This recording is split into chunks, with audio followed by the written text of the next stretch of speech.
everyone to today's webinar, Emotion Regulation, Education and Reflection Toolkit Series, Mindfulness in Cancer Care, led by Dr. Jacobo, Director of Psychology at Dana-Farber. This program is hosted by the Blum Resource Center.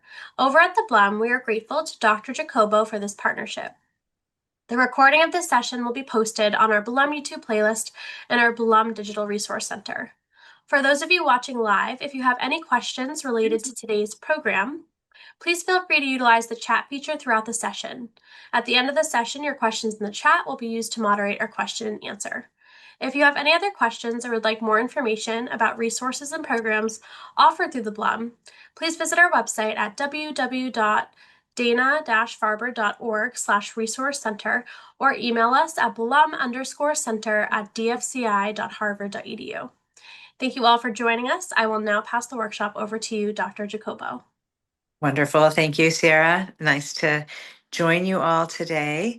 And I am sorry for the late start. My computer is giving me a little bit of trouble. So I will be delivering this talk and hopefully back and forth through my phone. Hopefully you won't notice, but just sharing that is what held us up. But yes, I am Michelle Jacobo. I'm a clinical psychologist, and I have been working at Dana-Farber since 2019, and I have been a psychologist for about 30 years in the Boston area. And today, Sarah, if you don't mind moving to the next slide for me, today what we're going to talk about is coping. There's about 4 talks that I have planned. Today is the first one, and the series is really to look at wellness and health and emotional health in the context of cancer. The goal is to bring you and to engage in conversation around what are the coping strategies in 2026 that are out there for us as human beings dealing with strong life moments, dealing with serious medical illness, dealing with uncertainty and fear, and a lot of the emotions that we expect to be a part of managing cancer. We know that though cancer is an illness that is primarily targeted around treating the body as it should be, we also know that your entire life and your whole identity and your world is affected. And so the mental health side of the house, the psychosocial and supportive oncology, psychiatry, psychology, social work, we like to try and hold the entire person as best we can. And some of that really is about how to take care of our internal experiences, our emotions, our thoughts, our feelings. Today, I'm going to focus on mindfulness. It may be a review for some of you, it may be new. The idea is to discuss how mindfulness helps us manage uncertainty, fear, worry, how it helps us manage the day-to-day of a life that has been disrupted, and the preoccupations that come with a cancer diagnosis and treatment. My hope is that you'll leave the end of this time with some in your pocket skills. I think of them as pocket skills, things you can kind of take with you, as well as an understanding as to why mindfulness as a coping technique may be useful. And so we'll go to the next slide. And we'll start with really, again, just acknowledging that it's normal and expected for all of us as human beings to have emotion around dealing with a medical illness, dealing with cancer. Emotion really was the first communication system. Before we have words, we have emotion. And if you've taken care of children, if you've taken care of babies in particular, you'll see that emotion is sort of the primary communication system before there are words available to us. And so we just want to normalize that it is expected that there are feelings, and that there are feelings that are complicated when one is dealing with cancer, in particular across different moments of the diagnosis, ongoing care, how we adjust to longer term care, we know that the landscape shifts. And if you look at this slide, you'll see some of the um, emotions that come through in general, that people are talking a lot about feeling shock, uh, fearful, overwhelmed. Life is sort of going along in one direction. We're in the middle of living our lives. And this is really quite a pivot and quite a cracking open sometimes of our realities. Emotions like sadness and grief, feelings of anger and guilt and worry can be day to day, very much a part of dealing with cancer care and cancer treatment. And also, people will talk about now there will always be uncertainty. Now I will never be able to sort of just assume that I'm going to be okay. That really changes how people participate in their lives, their moment to moment experience, how able they are to focus on the future and enjoy it. And so a lot of what we're talking about is going to be how to hold all of these emotions I'm discussing, how to make room for them without them hijacking us, or without feeling afraid of these feelings where we would need to push them away. If we could go to the next slide, we'll kind of build down a little bit. We know that emotion is a normal part of our life. It's a normal part of how we communicate. And we expect to see emotion in cancer care. And we expect to see some more of the heavy hitters on the negative side when people are dealing with cancer. So, what is coping? This is just a reminder. We all know what it is, but it is how we respond as human beings to stress or to discomfort. Um, Typically emotional, but also physical, how we manage it, whether it's a thought that I'm having or whether it's nausea that I'm feeling. So we all cope. We all have ways of coping. In general, coping tends to break down into sort of a thinking logical side and an emotional, um, more person centered side. They're both healthy. So let's keep that in mind. We want to know who we are as copers. Are you more of a thinker? Do you tend to feel things first and then problem solve? Do you tend to start problem solving right away? What have you learned in your family or your culture about how to manage distress? How much it's okay to show it? How much it's okay to hold it? This helps us get a sense of what we are, how we are managing when we're in our day to day lives. Life is so fast, there's so much coming at us. We rarely step back and think, how am I coping with this? What do I want to do with this? But that is some of what these educational series are about. That the more you can observe your own coping, the more you can take care of yourself and be very compassionate towards yourself, but your own guide, your own checking in, the more of a chance we have at figuring out how we want to participate. And so this is about this talk, these group of talks is about adding skills that help us manage and try to get a bit of a personalized roadmap when we're thinking about our treatment and our journey and managing cancer. So the next slide, if there's questions, feel free to put them in the chat and Sierra can give them to me in real time. Certainly, I want this to be an engaging conversation if we can make it that. This next slide is a teaching slide. It's a little graphic. It has lots of visuals on it. But what it's really trying to remind us is that when we think about coping, coping in 2026 really has two pathways. And the goal is to always have a brain that can be somewhat flexible, that can kind of decide, do I go this way? Do I go that way in coping? And the point is, flexibility really helps us. And sort of a healthy brain tends to be a flexible brain. When we think about emotional coping, we're in the mental health field, we are either talking about problem solving, which tends to be the cognitive behavioral therapies that maybe some of you have heard about, tends to be what are my thoughts? How do I observe my thoughts? How do I challenge or pivot my thoughts? And we're going to talk about that side of the house in the next webinar that I give here with the Bloom Center. The piece we're talking about today is the other option of coping. If I can't change something, if it's not really up to me to fully change it and problem solve it, then how do I sit with and hold things that are painful, things that are worrisome? And how do I accept it or acknowledge and validate what I'm going through? And that's what we're going to talk more about today is the right-hand side of the slide. Oh, Sierra, did it not get moved? Oh, it did get moved. Sorry. Um, the right-hand side of the slide, which is how do we observe and allow what is going on when we are in the middle of a moment, particularly when it's painful? And how do we do that in a way that we don't add more emotion? And that's really what we're going to talk about today.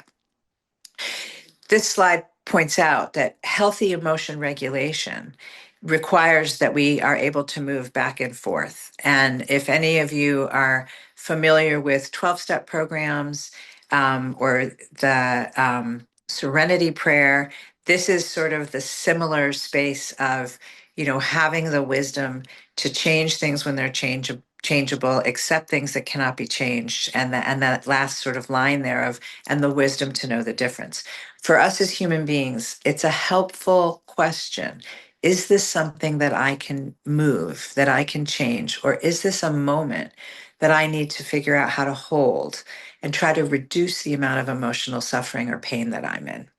So, mindfulness is a vehicle toward reducing emotional pain and suffering, and I'll tell you how. So, the next slide is a reminder that emotion, this slide is range of experience. It's really the range of emotional experience. So this slide really is a reminder that emotion moves around. It's a little bit like heartbeat. It's a little bit like your breathing and how deep or shallow you're breathing.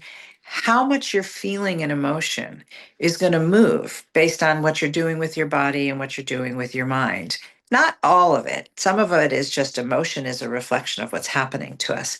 But in general, what this slide tries to suggest is, again, you see this ellipse here.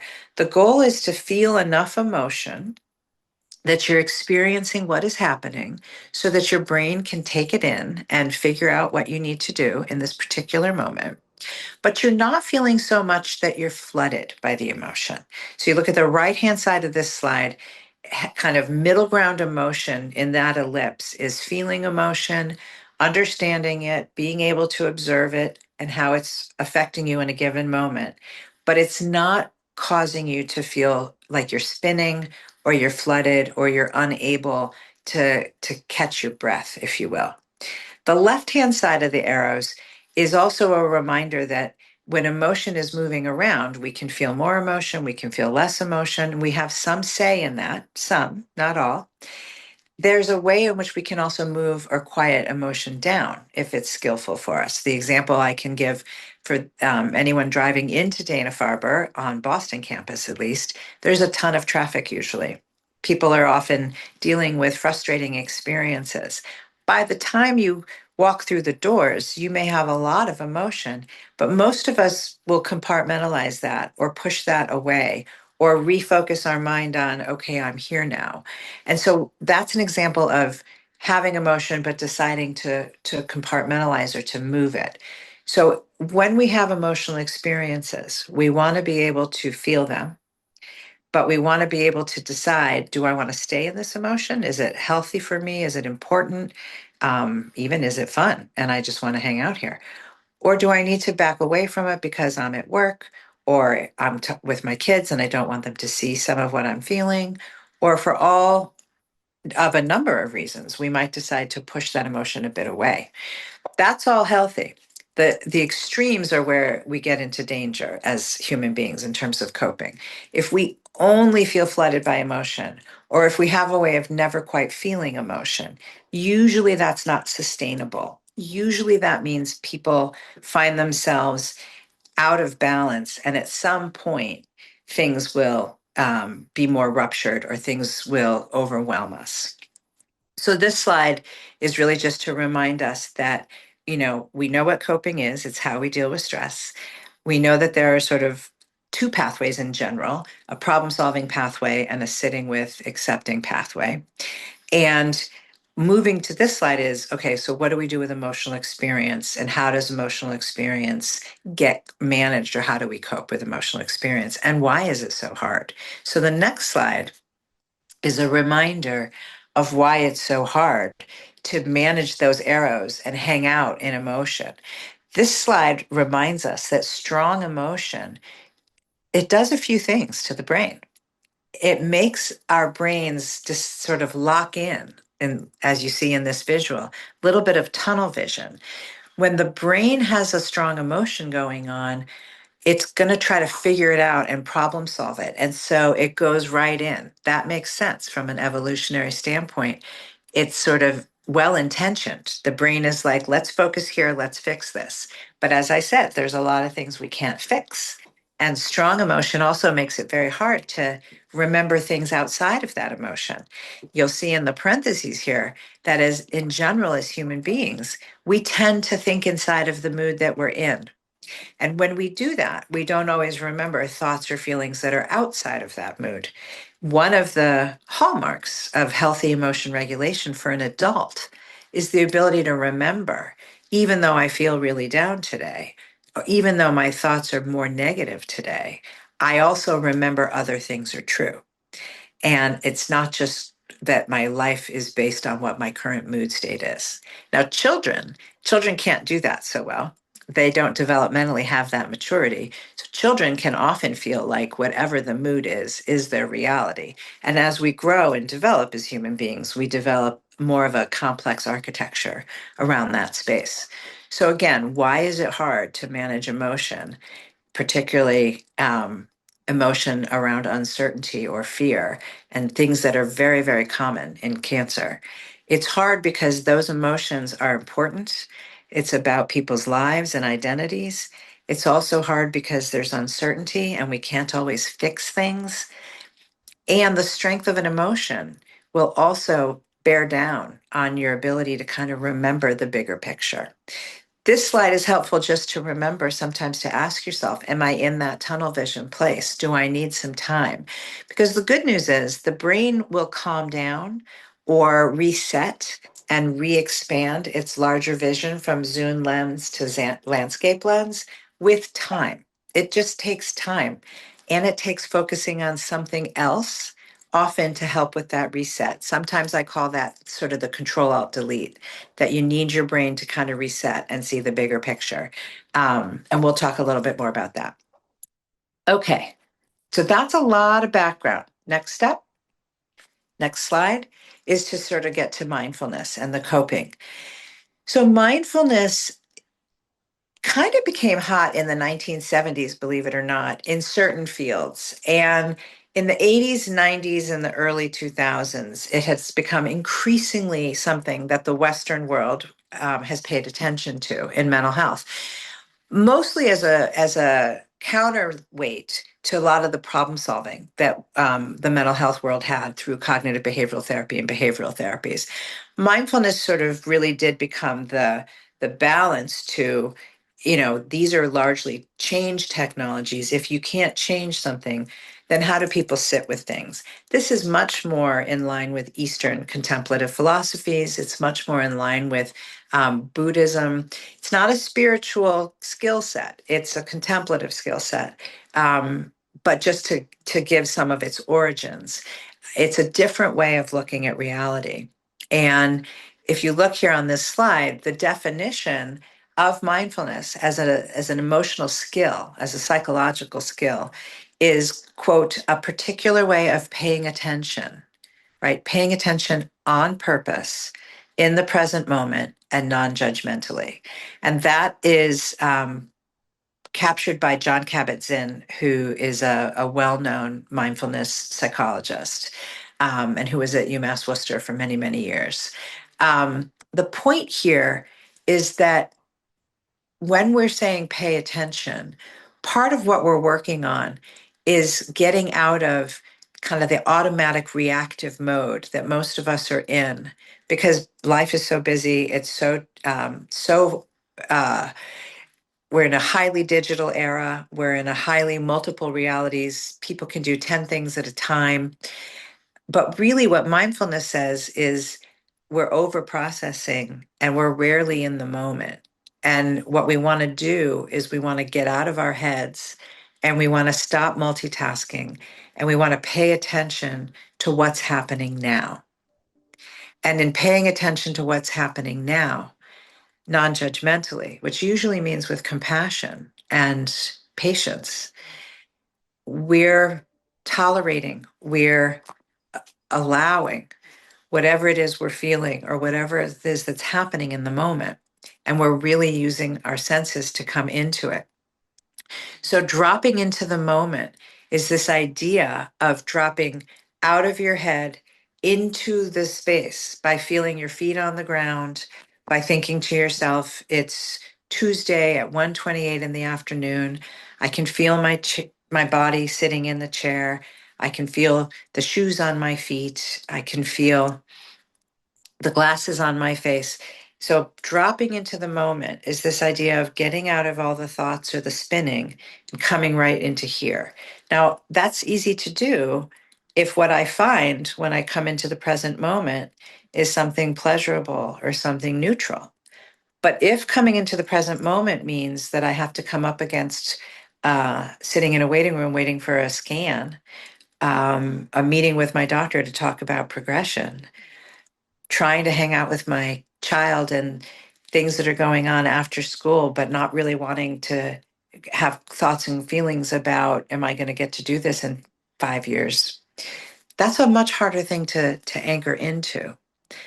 And I'm not suggesting that it's easy or that it's, when we say validating and accepting, it doesn't mean we approve of it.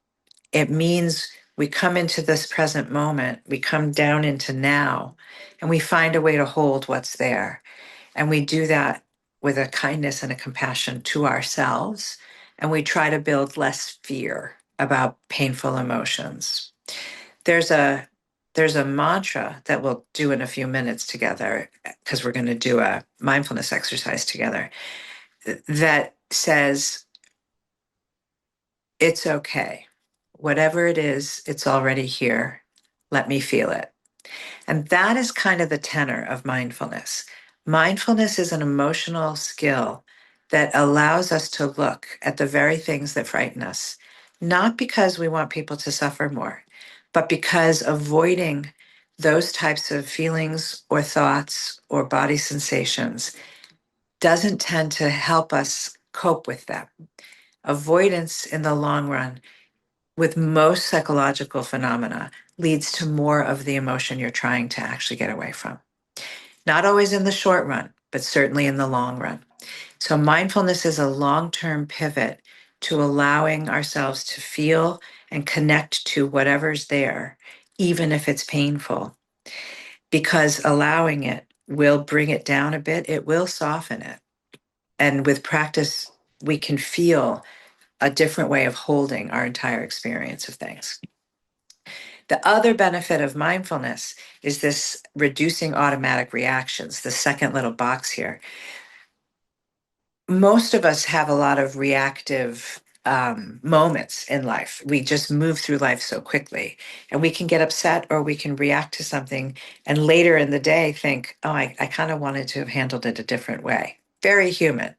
So when you get more mindful, you're sort of tracking time in real time and you're tracking yourself in real time. And that allows you to actually participate more in that moment. Um, and that can help us. That can help us live closer to our values or to the intentions that we set. And and that's something that people find very important, is understanding who they are and how they want to live and what kind of intention they want to set.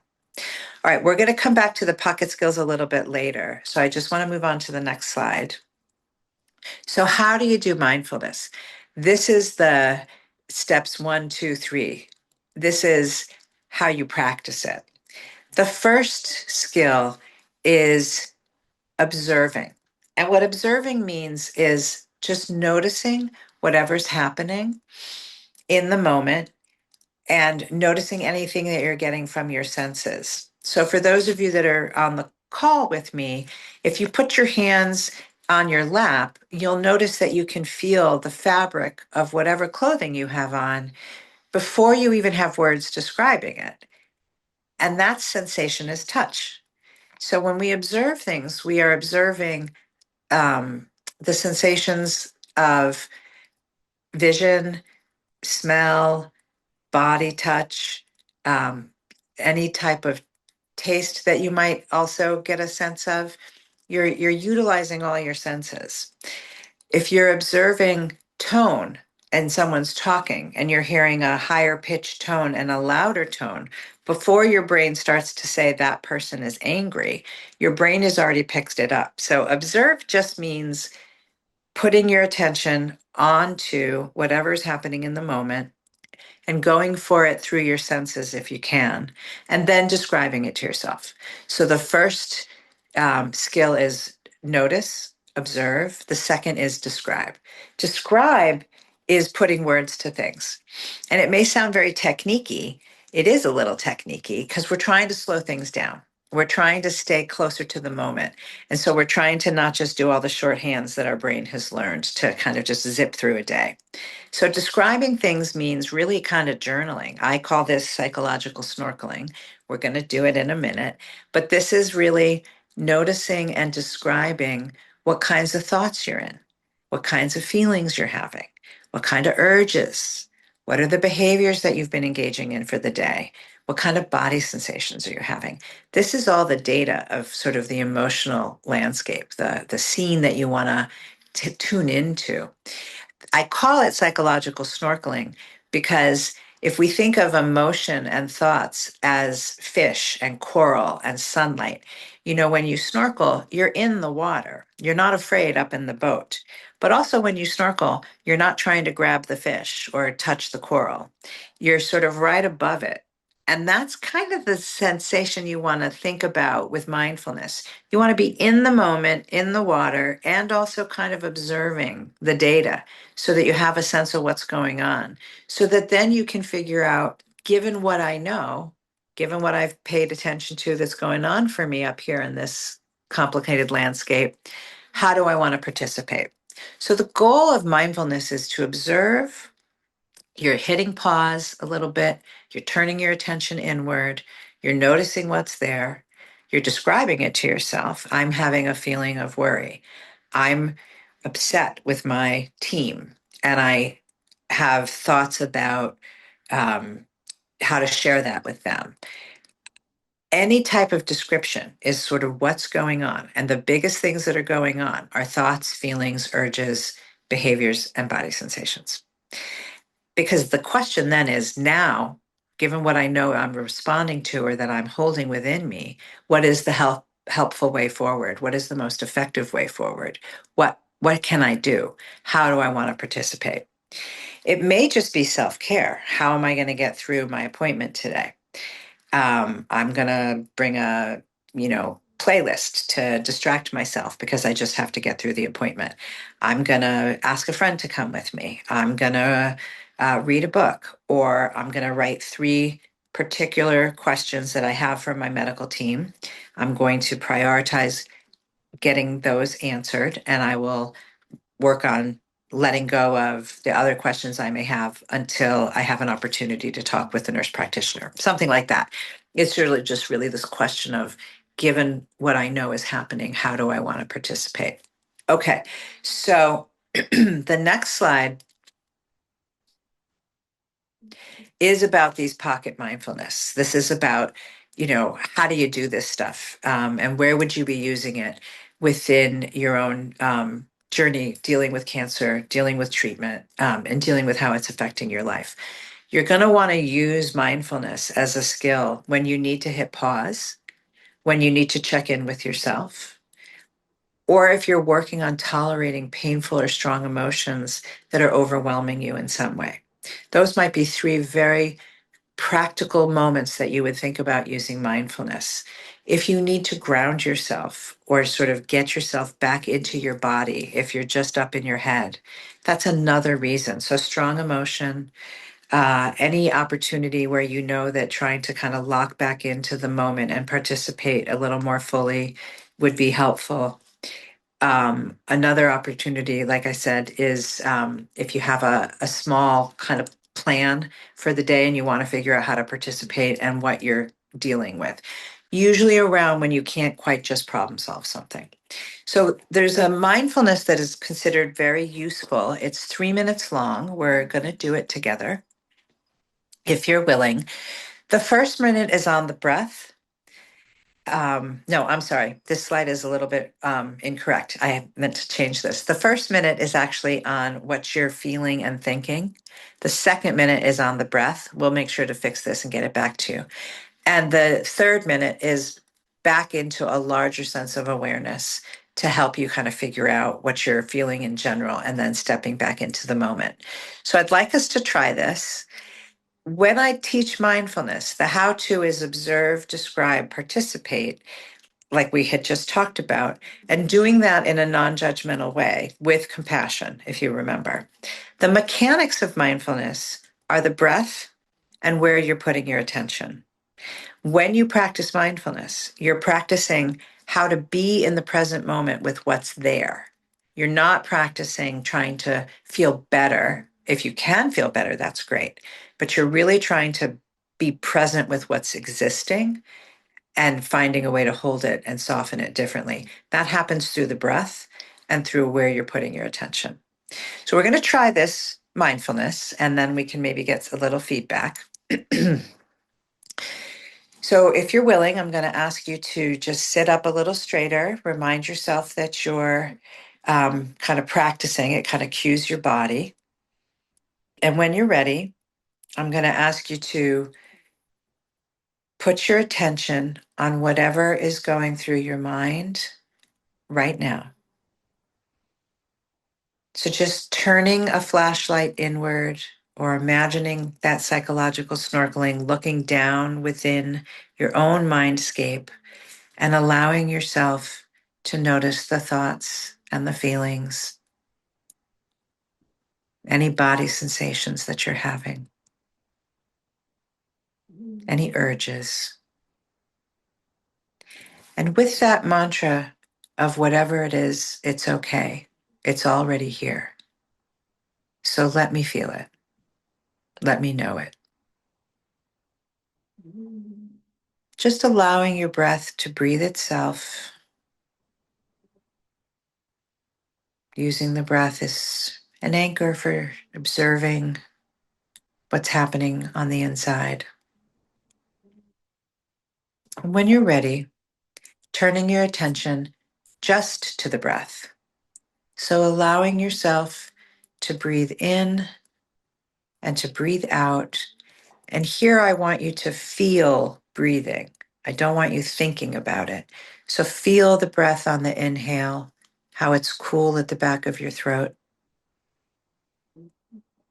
Feel the exhale if you blow through your mouth like you're blowing through a straw.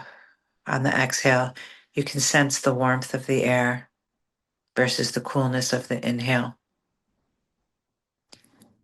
Stay focused on that wave of inhale, exhale, and just notice the body sensations.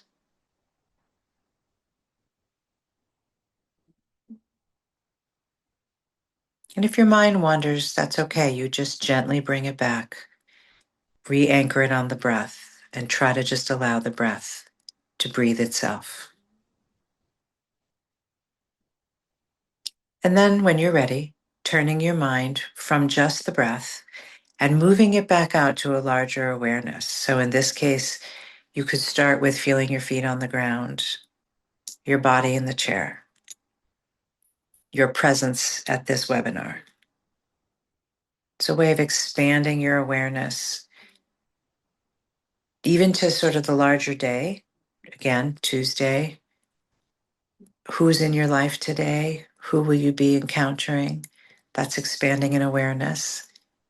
To humanity, even, that we live together, we work to decrease people's suffering, we have moments of joy, we have moments of pain, that this is part of our cadence as a species, if you will. We are all connected in some significant ways.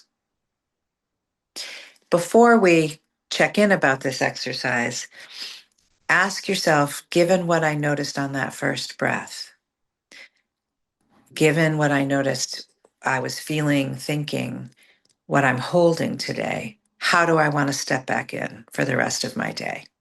What would be effective? What would be helpful in setting an intention of self-care and compassion? Okay, so that is an example of a mindfulness that is the 3-minute mindfulness. Some of the pocket mindfulness that we also talked about, and then I'm going to open it up for questions, um, was the 5, 4, 3, 2, 1, which is 5 things I see, 4 things I hear, 3 things I can touch, 2 things I smell, 1 thing I taste. That is a way of coming right into your senses and getting out of your mind. So if you notice you're feeling a bit of panic, if you notice you're feeling a lot of anxiety, then what you're going to maybe do if you're walking into Dana-Farber or you're pulling into the parking lot, you're sort of stepping into an infusion room, you might start with just some of the sensory information to get out of your head a little bit and to cue your body to breathe, a breath that expands the stomach, the belly, and that allows the mind, like a flashlight, to move from the worrying and to move toward just data about coming into the moment. Another thing that we work on in terms of dropping into the moment is that idea of can I feel my feet? Can I feel my body? Can I get out of my head? Another is leaves on a stream. This is a beautiful, and it's back up on slide 8. Sierra, if you want to go back up there, I just wanted to make sure I hit these. Leaves on a stream is um, thinking of thoughts and feelings. Up 1, 2 more. There you go, right there. Leaves on a stream is imagining a stream moving and letting thoughts and feelings and body sensations, sort of putting them on the leaves and letting them go, right? This is that goal of flexibility and fluidity. Thoughts and feelings are very sticky when we're up against a lot. And this is one way of trying to take a small break or to allow things to move. And then just for today is a great cue about coping, right? Can I handle this just for today, not forever, just for today? And it's a way that can help us think about our own goals, our own values, or trying to center ourselves, holding all the emotion. Can I hold emotion and hold the love that I feel in my life and the connectedness I have? Can I hold all of it? Not forever, just for today. Can I listen to this song and get through this next hour with distraction and acknowledging that there are feelings here that are difficult? There are thoughts here that are difficult. I recognize them, I allow them, and then I allow myself to hold that and put some music on just for today. So this is some of the self-talk that we have with mindfulness. It's coming into a moment. It's noticing what's present. It's holding it with kindness and love and not being so afraid of it. And next to it, as we'll talk about next time, are all sorts of other coping strategies, right? I'm not asking folks to get through a cancer journey just by sitting in the present moment all the time. We're going to then pivot. We're going to problem solve where we can. We're going to distract ourselves where we can. But there's a lot to be said for holding and acknowledging what's there and not being as panicked by it, even when it's scary. That helps us in our day to day emotional journey, emotion regulation journey. So, why don't I stop there and see if there's any questions or thoughts? We can close out the slides.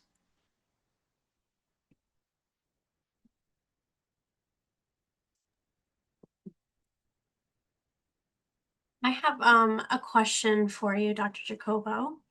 Um, I was wondering specifically, in great presentation, thank you so much.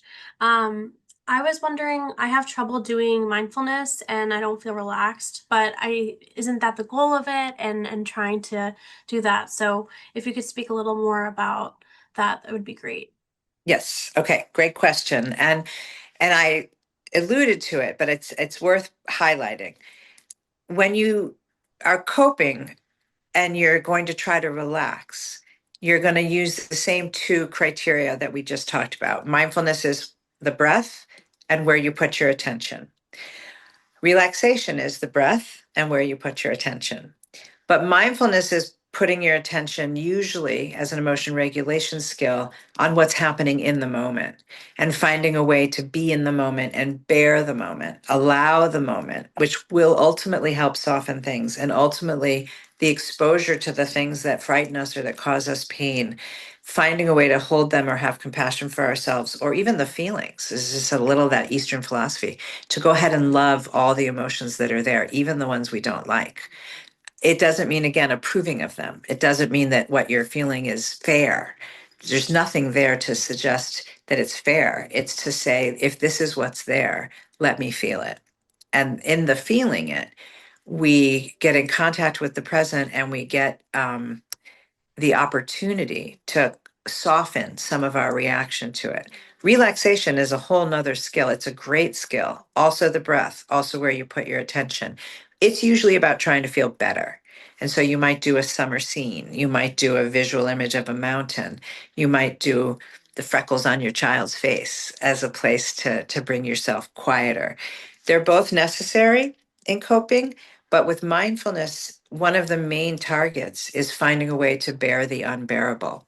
And part of bearing the unbearable, which is a human dilemma, but you see it in cancer very, very directly, is looking and turning toward the things that cause us some pain, but doing it and holding it in a way that allows us to hold it in a more manageable emotional way.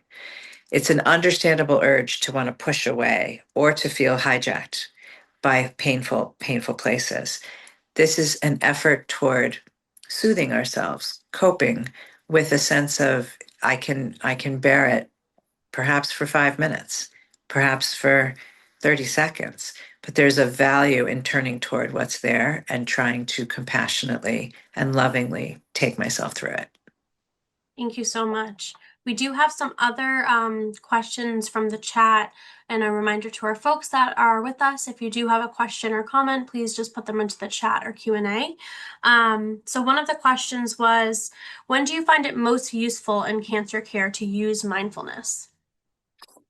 I think, first of all, mindfulness can be a great thing to try to play with in the morning before you even get out of bed. It could be a very quick set your timer for 2 minutes, listen to this time of year, birds or the air conditioner. Just sort of do a little bit of a scan of your environment and notice what's going on around you, and then turning your attention to what's going on inside you, thoughts, feelings, urges, body sensations, with an eye towards how do I want to participate, right? So I think it's a great way to start a day, particularly when you're in treatment, because it gives you a chance to even consider the question, how do I want to take care of myself? It's also really useful to use when you're waiting, when you're in uncertain spaces, when you're having strong emotion, an eye towards stepping back and then focusing in and figuring out what you're holding is a very helpful way throughout cancer care to adjust. If you think of it almost like a backpack or big, box or bag that we're holding, to kind of adjust how are you going to hold all this.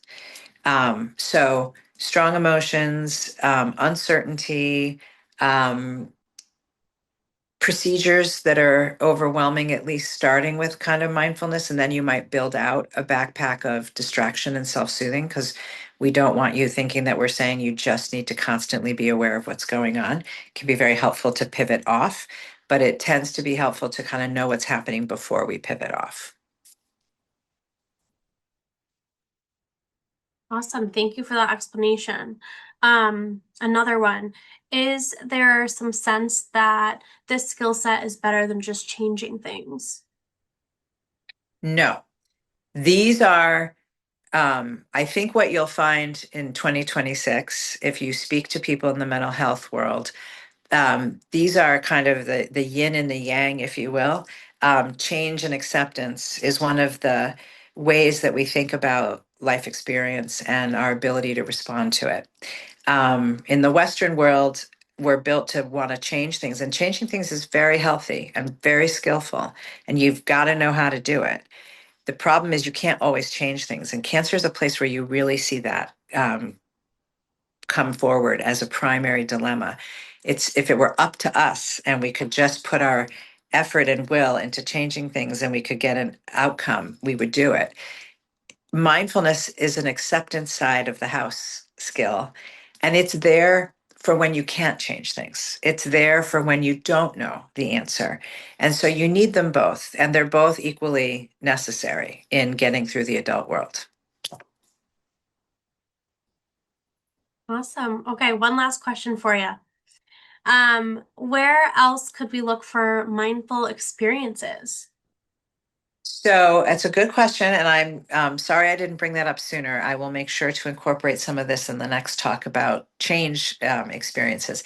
There's a lot out there these days about mindfulness. Mindfulness is very popular, if you will. It's considered a very empirically validated, legitimate pathway for managing emotion. So there are apps like Insight Timer, and I don't have any financial connections to any of these, just to say. Um, Calm. Um, there's a one called Buddhify. Um, there's lots of teachers of mindfulness, in particular, that people can explore and look into. If you go on those apps, you'll find a lot of teachers. There's a lot of books about using mindfulness. If you are more spiritually open, you can move more toward Buddhism without letting go of anything that's of your own spiritual story. If you're less spiritually open, but you're interested in philosophy and the contemplative, you'll find a lot more of it in the domain of coping and well-being. The Zakem Center has mindfulness groups. So that's another place you can access this at Dana-Farber. Um, and the social work psychology staff and faculty often will also be teaching groups. So you could be looking there or speaking with your social worker or somebody on your team if you're looking for more experiences in-house. Awesome. Thank you so much, Dr. Jacobo. That was an amazing presentation. I certainly learned a bunch. Thank you, Thank you Sierra. to, thank you to everyone that was able to join us live. And if you have any questions, you can always send them to the Blum Center email, and I would be happy to send them over to Dr. Jacobo to see if she could answer them. But as mentioned earlier, this session was in fact recorded. It will be posted on our Blum YouTube playlist and then put in our digital resource center. So thank you so much, Dr. Jacobo, and thank you everyone for being here. We are all set.